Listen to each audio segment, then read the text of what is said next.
Bonjour tout le monde, mon nom est Rifat et bienvenue au canal WIC. Aujourd'hui, ça va être la suite de mon vidéo que j'ai faite la semaine passée à propos des REER.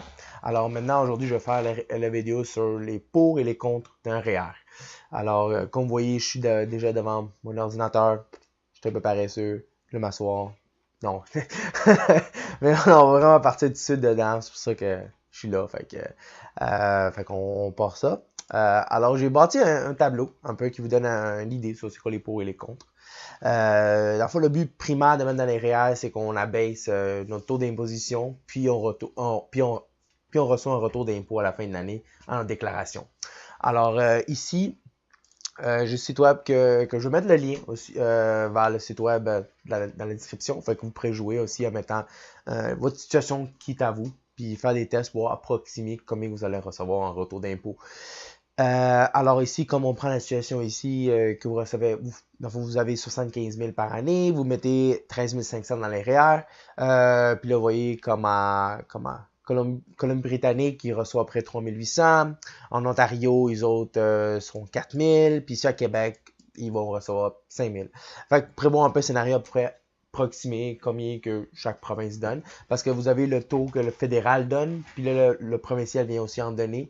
Fait que dépendant de la province, des fois c'est plus, des fois c'est moins. Fait que ça c'est un. Puis l'autre, c'est aussi que vous allez payer moins d'impôts à votre retraite. Ça, c'est une évidence, parce qu'on va dire, comme le scénario comme là, vous n'avez pas nécessairement besoin de 75 000 à votre retraite. Vous avez techniquement moins de dépenses, tout ça. Fait que vous descendez, dans le fond, de taux d'imposition. Fait que là, on va dire, comme ici aussi, je vais mettre le site aussi dans la description. Vous pourrez cliquer, voir un peu c'est quoi Je suis désolé, je reçois un appel. Faut pas que je réponde. Fait que dans le fond, dans votre scénario ici, je vais mettre aussi le lien dans la description. Fait que vous pourrez voir un peu votre province qui vous concerne. Fait qu'ici, on prend le Québec. Ils ont ensemble, ensemble avec le fédéral et le provincial, avec le scénario, on comprend le patient à 75 000. Lui, il va payer à peu près 37% d'impôts annuels.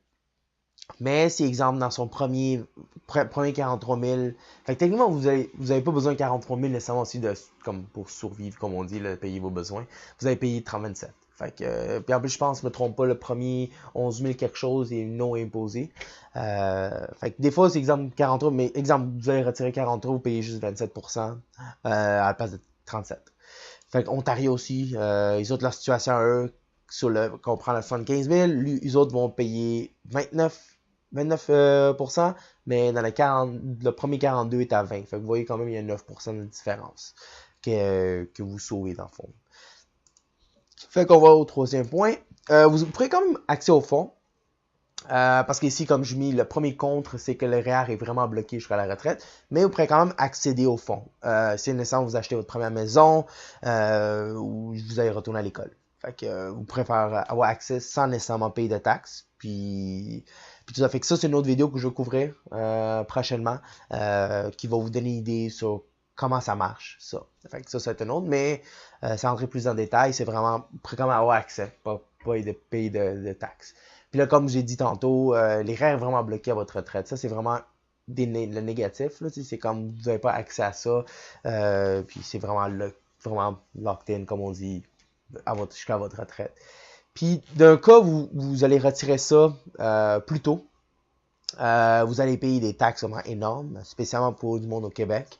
Dans le fond, vous avez le taxe que vous mettez à votre déclaration d'impôt parce que vous avez retiré. De plus, vous avez aussi une retenue à la source que la banque ou l'institution financière qui eux autres prend tout de suite puis donne ça au Canada.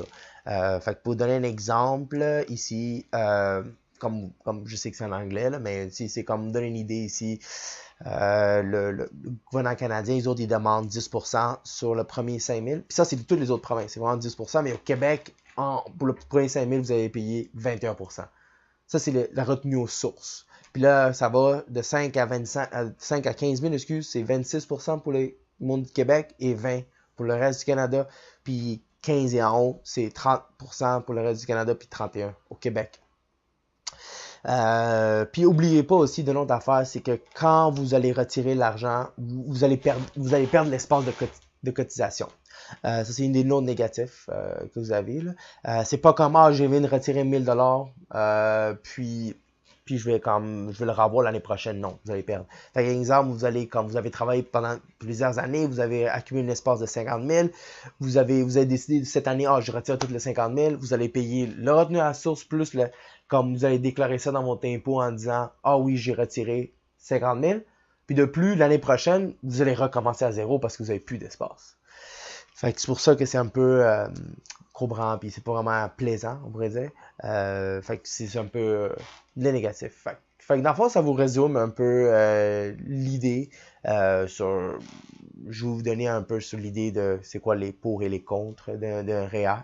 Fait que j'espère que je peux apprendre quelque chose, puis j'espère que vous avez aussi compris. Fait que merci d'avoir écouté la vidéo. Alors si vous pouvez suivre sur Twitter, le lien aussi est en description. De plus, si vous avez aimé la vidéo, cliquez le petit thumbs up, plus partagez s'il vous plaît, puis s'abonner si vous n'avez pas abonné. Fait que de nouveau, remercie d'avoir écouté mon vidéo, puis je vous souhaite une très belle journée.